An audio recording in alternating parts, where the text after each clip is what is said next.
সবাইকে আসসালামু আলাইকুম। আসছে সামনে কমিউনি নির্বাচন, একাধিক বাংলাদেশি প্রার্থী হয়েছে, সবাই যোগ্য। তবে আমার দৃষ্টিতে আমি মনে করি, এটা আমার ব্যক্তিগত মতামত, যারা এই কমিউনিটি ভালো কাজ করতেছে, সামাজিক কাজ করতেছে বা মানুষের পাশে দাঁড়ায়, যারা নতুন ভোটার হয়েছেন, আমি আশাবাদী বিবেক বিবেচনা করে আপনার ভোটটা প্রয়োগ করবেন, যাতে এই ভোটটা আপনার কাজে লাগে। আর ভোটটা যদি আপনি ভুল জায়গায় দেন বা ভুল ডিসিশন নেন, তাহলে আপনার ভোটটা হয়তো কাজে নেওয়া লাগতে পারে।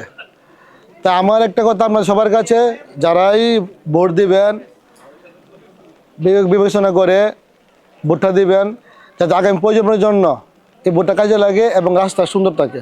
ধন্যবাদ।